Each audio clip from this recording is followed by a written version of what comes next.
सोनिया गांधी जी बार बार सरकार को जनता के प्रति आगाह कराते रही हैं। बावजूद ये सरकार तय कर लिया है कि हम जनता के प्रति जवाबदेह नहीं हैं। ये भारत के प्रधानमंत्री जी चुनाव से पहले सस्ती सस्ती बात करते थे।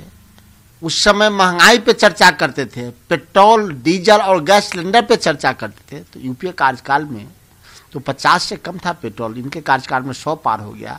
यूपीए कार्यकाल में 500-400 रुपये से कम था गैस सिलेंडर, आज 800 के पार हो गया। अब प्रधानमंत्री जी क्यों नहीं बोलते? प्रधानमंत्री जी ने पेट्रोलियम पदार्थों की मूल्यों में इतनी वृद्धि कर दी गई है कि जिससे लगता है कि भारत की छवि अब धूमिल हो रही है।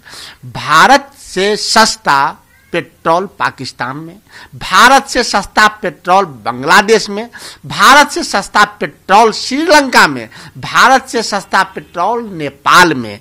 राम के राज में पेट्रोल महंगा और रावण के राज श्रीलंका में पेट्रोल सस्ता। राम के राज भारत में पेट्रोल महंगा और सीता के राज नेपाल में पेट्रोल सस्ता। इसी तरह पाकिस्तान और बांग्लादेश में है। अब प्रधानमंत्री जी बताइए, हम अमेरिका से तुलना करते थे और आप बांग्लादेश, पाकिस्तान, नेपाल और श्रीलंका से भी नीचे ले गए हैं भारत को। इस पर सफाई आई है petroleum minister petroleum Dharmendra Pradhan. उन्होंने कहा है कि ईंधन की कीमत बढ़ने के पीछे दो मुख्य कारण हैं। अंतर्राष्ट्रीय बाजार में ईंधन उत्पादन कम कर दिया है, दूसरा है एक और कारण है कि कोविड। हमें विभिन्न विकास कार्य करने, इसके लिए केंद्र और राज्य सरकार को कर वसूलना पड़ता है। लगता है कि भारत के पेट्रोलियम मंत्रालय दोबारा इनको इसलिए दिया गया है कि पेट्रोलियम से सरकार की कमाई कितनी हो, लेकिन उससे ज्यादा भारतीय जनता पार्टी की कमाई कितनी हो रही है। पेट्रोलियम मंत्री को यह भी पता नहीं कि अंतरराष्ट्रीय बाजारों में उत्पादन कम है या कम मिल रहा है। लेकिन ये तो बताइए देश के पेट्रोलियम मंत्री प्रधान जी कि यूपीए कार्यकाल से कच्चे तेलों की कीमत कम है या ज्यादा? अगर ज्यादा है तो पेट्रोल और डीजल की कीमत क्यों बढ़ रहा है? अगर कम है तो आप कहां हैं? स्पष्ट है कि यह देश उद्योगपतियों के हाथ में चला गया है। यह देश पेट्रोलियम पदार्थों से जो अवैध कमाई हो रही है वह सरकार के पास कम और भारतीय जनता पार्टी के पास अधिक जा रही है।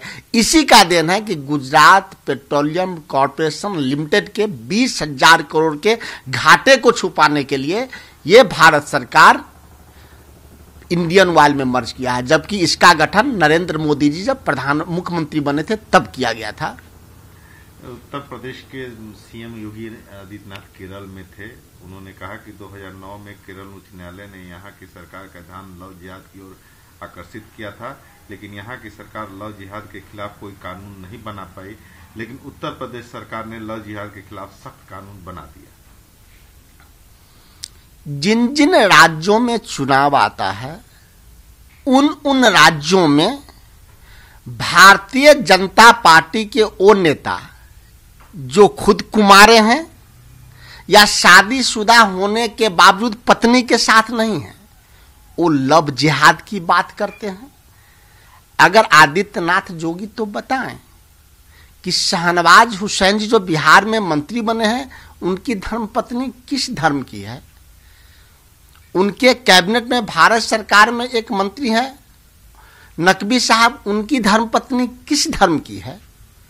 तो केरल में चुनाव है तो लव जिहाद, बंगाल में चुनाव है तो लव जिहाद। अपने घर को देख नहीं रहे हैं कि उनके घर में क्या हो रहा है। पहले तो ये बताएं कि शाहनवाज हुसैन जी की धर्मपत्नी के बारे में जानकारी ले लें तो उन्हें पता चलेगा कि लव जिहाद उनका एक दिखावा है। हिंदू हिंदू में तलाक हो रहा है, मुस्लिम मुस्लिम में तलाक हो रहा है।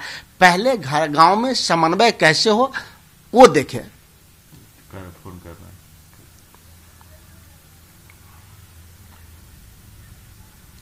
यूएन चीफ ने भारत की प्रशंसा की है। मैंने संयुक्त राष्ट्र के प्रमुख ने कहा है कि भारत ने महामारी प्रतिक्रिया में वैश्विक नेतृत्व किया है। उनके देखने के नजरिया हो सकता है बेहतर है, लेकिन भारत के लोग जब महामारी आया तो देखा कि भारत के प्रधानमंत्री भारत के आवाम को कैसे छोड़ दिया कि दिल्ली से बिहार पैदल चलना पड़ा, कैसे छोड़ दिया कि बिहार दरभंगा की एक बेटी को अपने बीमार पिता को लेके गुड़गांव से आना पड़ा।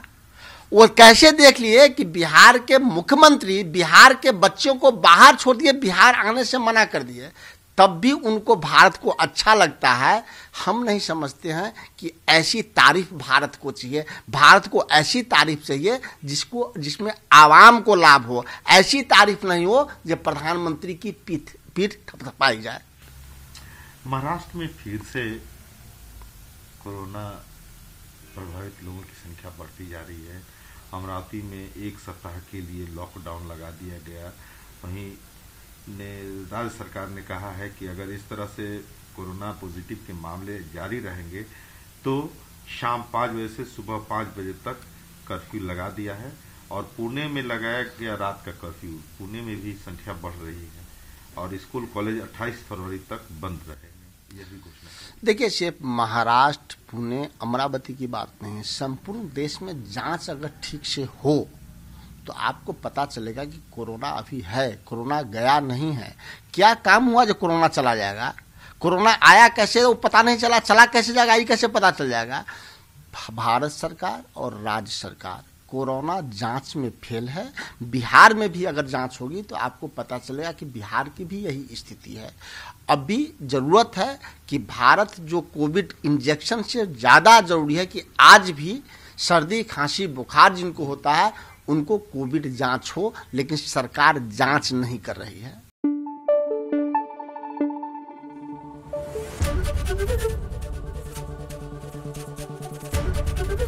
एबीपी न्यूज आपको रखे आगे।